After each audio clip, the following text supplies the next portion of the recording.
محمد وعلى آل سيدنا محمد وبارك وسلم وصلی علیہ۔ سرزمین احسان کے ضلع لاہور میں خانقاہ قادریہ کی اس نورانی محفل میں دوسری مرتبہ اللہ جل جلالہ نے حاضری نصیب فرمائی ہے۔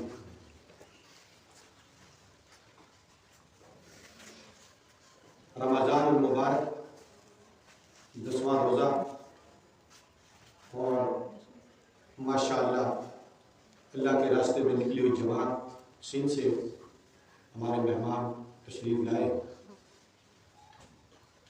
نور ہی نور ہے محفل میں۔ ایک بچہ جس نے قرآن کریم حفظ کیا، ماشاءاللہ یہ تو نور علی نور ہے۔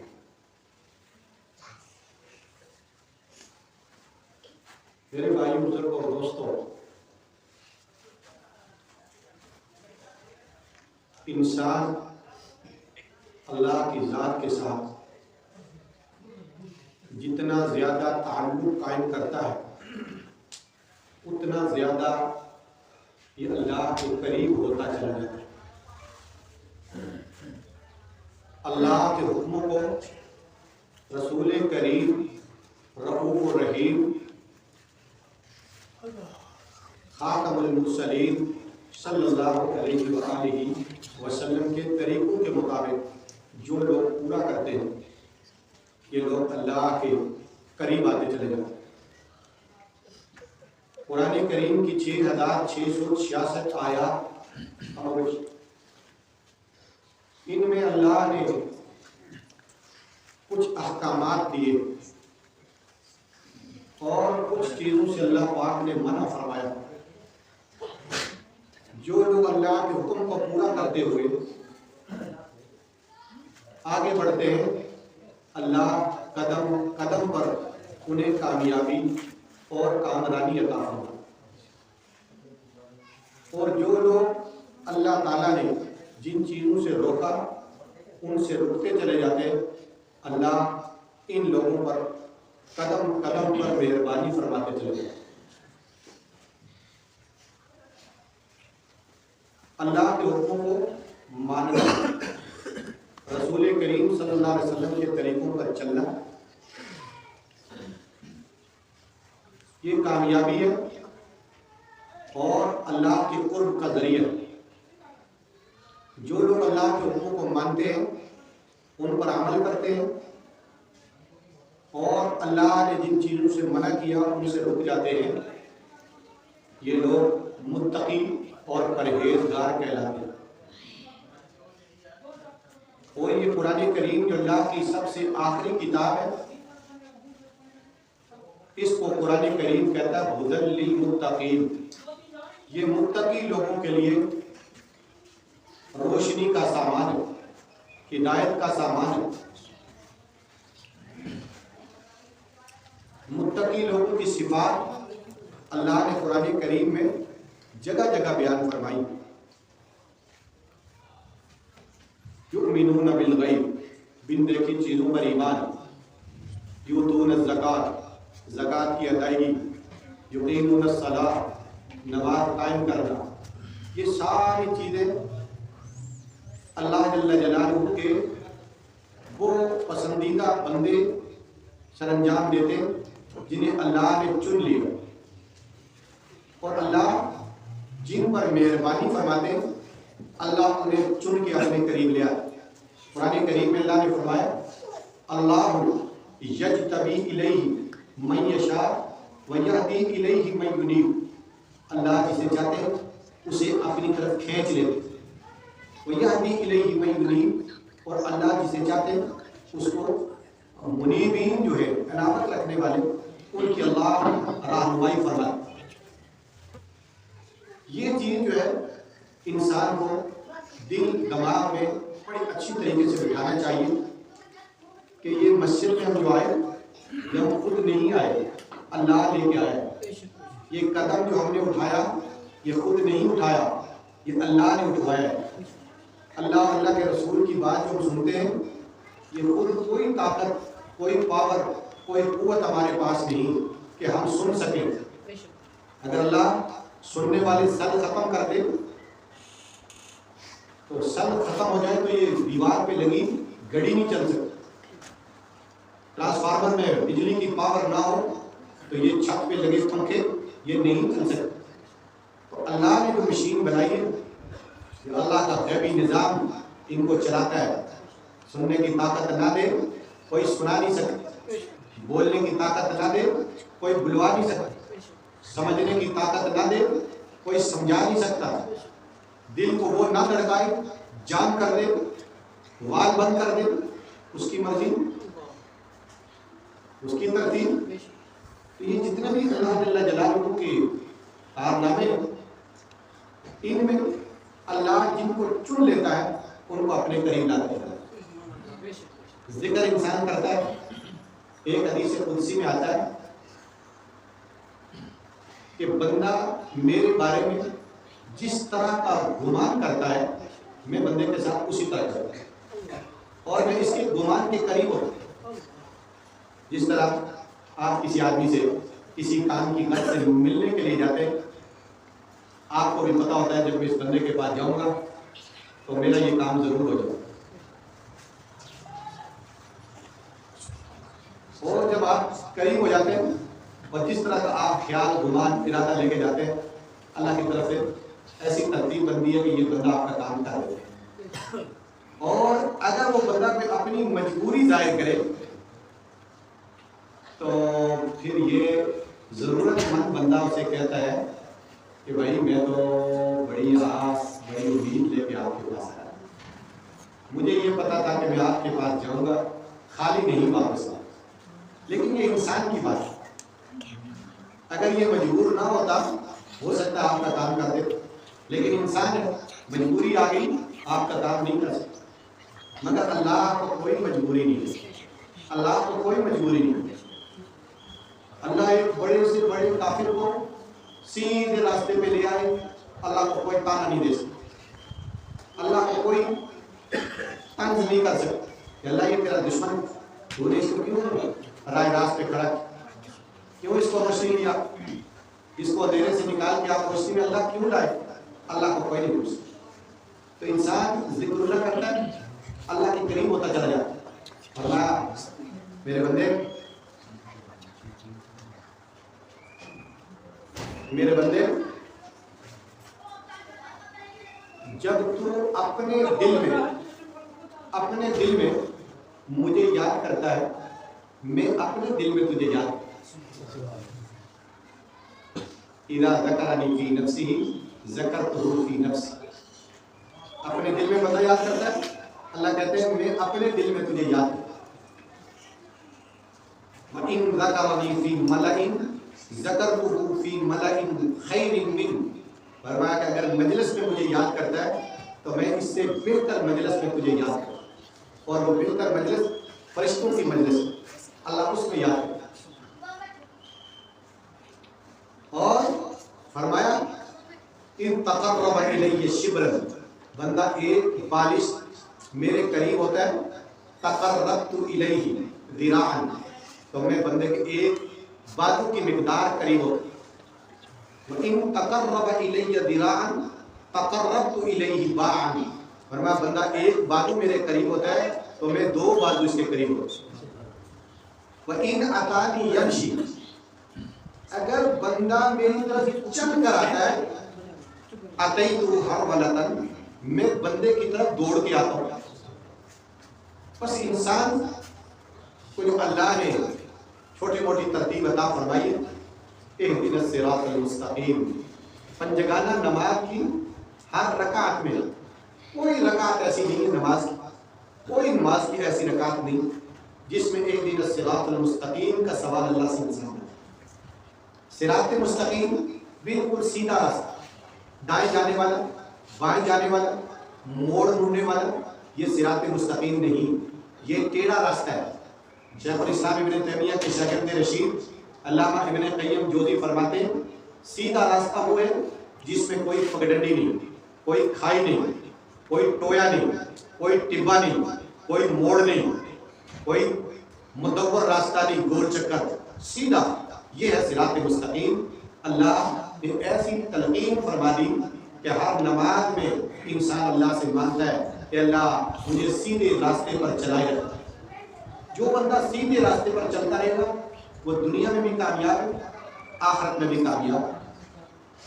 قرآن کریم کہتا ہے ان للمتقین مفازا، یہ سیدھے راستے پر چلنے والے متقی لوگ یہ کامیاب لوگ۔ حضرت امیر المومنین خلیفہ دوم حضرت عمر فاروق رضی اللہ تعالیٰ عنہ نے قرآن کریم کے سب سے بڑے قاری حضرت ابی بن کعب رضی اللہ تعالیٰ عنہ سے پوچھا کہ ابی یہ بتائیے متقی کس کو کہتے ہیں، متقی کی تعریف کیا ہے؟ حضرت ابی بن کعب نے حضرت عمر سے پوچھا آپ یہ فرمائیے کہ جب ایک آدمی نے ریشمی لباس پہنا ہو اور وہ کسی ایسے جنگل سے گزرنا چاہتا ہے جس کے درختوں کے ساتھ کانٹے لگے ہوئے تو وہ اس جنگل سے کیسے گزرے گا؟ حضرت عمر فرمانے لگے کہ وہ اپنے کپڑوں کو سمیٹ سمیٹ کر یہاں سے گزرے گا، سمیٹ سمیٹ کر گزرے گا کہ کہیں کانٹوں کے ساتھ الجھ کر میرے کپڑے پھٹ نہ جائیں۔ ابی بن کعب نے فرمایا بس متقی آدمی کی یہی تعریف ہے کہ جب وہ گناہوں کی وادی سے آگے کی سمت گزرتا جائے تو گناہوں کے ساتھ اپنے آپ کو گندا نہ کرے۔ گناہ کی وادی گاؤں میں، قصبوں میں، دیہاتوں میں، شہروں میں، تحصیلوں میں، ضلعوں میں، صوبوں میں، ملکوں میں گناہوں کی وادیاں موجود، مگر اللہ کے نیک بندے، متقی پرہیزگار بندے انہی وادیوں کے اندر سے ایمان اور یقین کی فضا بناتے ہوئے اپنے آپ کو اللہ کی نافرمانی سے بچاتے ہوئے آگے کی سمت نکلتے چلے جاؤ۔ اب ایسی گناہوں کی دلدل سے کون لوگ مطمئن؟ افا امنا مکر اللہ، اللہ کی جو تدبیریں، اللہ کی جو خوف اور ڈر ہے اس سے وہی لوگ مطمئن ہیں جو اللہ سے ڈرنے والے نہیں، خشیت رکھنے والے نہیں۔ بدقسمت لوگ جن کے نصیب کھوٹے، جن کی قسمت ماری، جن کے وقت مارے ہوئے، یہ لوگ اللہ کی ان ترتیبوں کے مطابق نہیں چلتے، اللہ کا خوف نہیں رکھتے، اللہ کا ڈر نہیں رکھتے۔ اور جب ڈر نہیں رکھتے اللہ نے ان کے لیے دنیا میں بھی ناکامی کا اعلان فرمایا اور آخرت میں بھی ناکامی کا اعلان فرمایا۔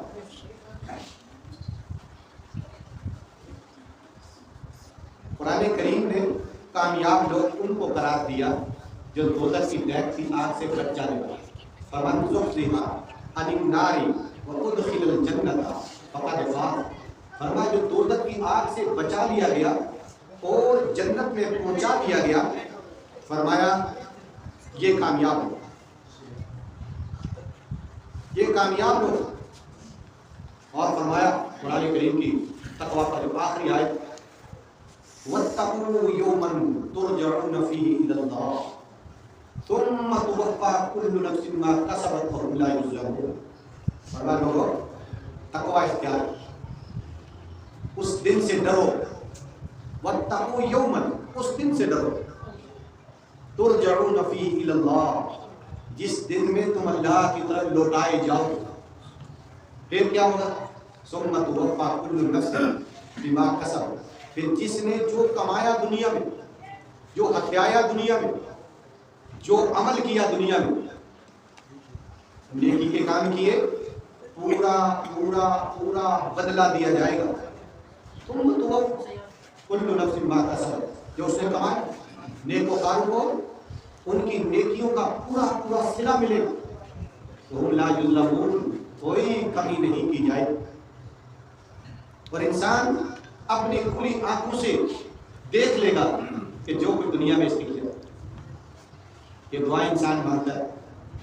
سرکار دو عالم صلی اللہ علیہ وسلم نے فرمایا کہ جب انسان دعا مانگتا ہے تو جو مانگتا ہے اللہ تعالیٰ اس کو وہی دے دے۔ نمبر 2، دعا مانگی جس کام کے لیے وہ چیز اللہ نے نہیں دی، اللہ اس سے اوپر والی چیز دے دیتے۔ آپ اللہ تعالیٰ سے سائیکل مانگتے، اللہ میرے پاس سائیکل نہیں ہے، مجھے روزانہ جلو موڑ جانا پڑتا ہے، بڑی پرابلم ہوتی ہے، اللہ مجھے سائیکل عطا فرما، اس کا کوئی ذریعہ بنا دے، کوئی سبب بنا دے۔ اللہ سائیکل نہیں دیتے، آپ کو اللہ موٹر سائیکل دے دیتے، تو جو مانگا اس سے بہتر اللہ تعالیٰ دے دے۔ آپ کہتے ہیں موٹر سائیکل ہو سفر آسان ہو جائے کہ اللہ کو کوئی ذریعہ بنا دے، اللہ موٹر سائیکل نہیں دیتا، اللہ آپ کو مہران گاڑی دے دے، اللہ آپ کو ویگنار گاڑی دے دے، تو جو مانگا وہ نہ ملی، اس سے بہتر اللہ تعالیٰ عطا فرما۔ نمبر 2 فرمایا کہ جو مانگا وہ بھی نہ ملا، اس سے بہتر بھی نہ ملا۔ تیسرے درجے میں اللہ اس کی دعائیں ضائع نہیں کرتے، ان کو ذخیرہ کر دیتے، جمع کر دیتے۔ یہ دعائیں اس کی جو دنیا میں قبول نہیں ہوتی، یہ جمع ہوتی چلی جاتی، جمع ہوتی چلی جاتی، جمع ہوتی چلی جاتی ہے۔ محشر کا میدان ہوگا، پہاڑوں جتنی نیکیاں اس بندے کے حوالے کر دی جائیں گی جس کی دنیا میں دعائیں قبول نہیں ہوئی تھی۔ یہ حیران ہو کر پوچھے گا کہ بھائی یہ نیکیاں تو میں نے کی نہیں، یہ مجھے کیسے مل گئی؟ تو اس کو بتایا جائے گا کہ دنیا میں جو تو دعائیں مانگتا تھا اور تیری دعائیں قبول نہیں ہوتی تھی، آج تجھے ان دعاؤں کا بدلہ مل رہا ہے۔ اس وقت یہ بندہ حسرت کرے گا، اے کاش دنیا میں میری ایک دعا بھی قبول نہ ہو۔ یعنی جس کی قبول ہو گئی اس کی تو قبول ہو گئی، اس کو فائدہ مل گیا، جس کی نہیں قبول ہوئی اس کا بھی کچھ نہیں بگڑا، قیامت کے دن اس کو اس کا صلہ ملے گا۔ یہ جس طرح لوگ کمیٹیاں ڈالتے، آدمی کی کوشش ہوتی ہے کہ میری پہلی کمیٹی نکلے، میری دوسری کمیٹی نکلے، پھر ایک ٹارگٹ فٹ کیا ہوتا ہے بچوں کی شادی کا، بچی کی شادی کا، اور آدمی کی کوشش ہوتی ہے مجھے یہ کمیٹی اس مہینے میں مل جائے۔ اب نہیں ملتی اس مہینے میں تو بیکار تو پھر بھی نہیں، اپنے وقت پہ مل جائے، اور ایسے وقت میں مل جائے گی آخری کمیٹی کہ جس وقت اب اس جھنجھٹ سے جان چھوٹ گئی کہ مجھے جمع بھی کرانی ہے، کہ جس کی پہلی نکلی اس کو تو ساری کی جمع بھی تو کرانی ہے، اور جس کی آخری نکلی اس کو اس انتظار کا پھل مل گیا کہ اب اس کو جمع نہیں کرانی پڑے۔ تو انسان تقوی اختیار ہے، اور تھوڑا انسان یہاں کمزور ہے، خلق الانسان ضعیف، انسان کمزور پیدا کیا، طبیعت میں یہ چیز آتی ہے کہ جو میں نے منہ سے نکالا فوراً یہ بات پوری ہوتی، جب نہیں پوری ہوئی آدمی کو غصہ آتا ہے، آدمی کو جلال آتا ہے۔ ماسٹر صاحب سکول کے انہوں نے شاگردوں کو کوئی کام کہا، انہوں نے نہیں کیا، ان کو جلال آ گیا۔ استاد جی قاری صاحب نے بچوں کو کوئی کام بتایا، بچوں نے لاپرواہی کر دی، کام نہیں کیا، قاری صاحب کو غصہ آئے، جذبات کا اظہار کریں گے، لاٹھی کے ساتھ ذرا مرمت بھی لگائیں اور فرمائیں گے ساتھ ساتھ 4 کتاباں آسمانوں آئیاں، 5واں آیا ڈنڈا، جڑا نہ سیدھا ہوئے انہوں بناوے ایک بندہ۔ طبیعت کے خلاف آپ کو جلال آتا ہے، غصہ آتا ہے، منہ سے بھی آدمی کچھ نہ کچھ کہہ دیتا ہے، مگر اللہ کی ذات پر قربان جائیے کہ یہ سارے کام اللہ دیکھ رہے ہیں، گناہگاروں کے گناہ بھی دیکھ رہے ہیں، سیاکاروں کی سیاکاریاں بھی دیکھ رہے ہیں، غلط کاروں کی غلط کاریاں بھی دیکھ رہے ہیں، سود خوروں کی سود خوریاں بھی دیکھ رہے ہیں، رشوت خوروں کی رشوت خوریاں بھی دیکھ رہے ہیں، بدکاروں کی بدکاریاں بھی دیکھ رہے ہیں، مگر اللہ کو فوری طور پر انتقام کی ترتیب نہیں ہے۔ کیوں؟ اللہ کہتے ہیں سبقت رحمتی علی غضبی، فرمایا کہ میری رحمت میرے غصے پر حاوی ہے۔ سبقت رحمتی علی غضبی، ہم تو جلال کا اظہار فوراً کر دیتے ہیں نا، فوراً جلال کا اظہار کر دیتے ہیں، مگر اللہ کی رحمت اللہ کے غصے سے زیادہ ہے۔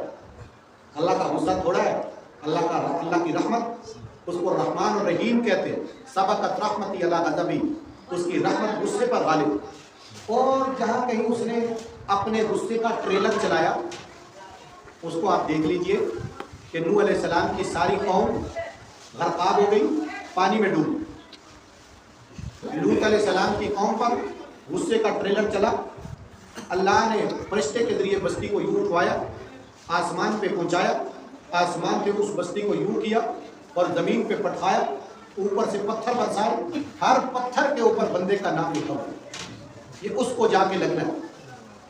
آپ اندازہ فرمائیے کہ اگر بندہ وہاں سے کہیں اور چلا گیا کہ بچ جاؤ، تو وہ پتھر اس بندے کو تلاش کر کے جا کے لگتا کہ تو بھاگ کہاں سکتا ہے، کہاں بھاگ سکتا ہے، اس پتھر پہ تیرا نام لکھا ہو۔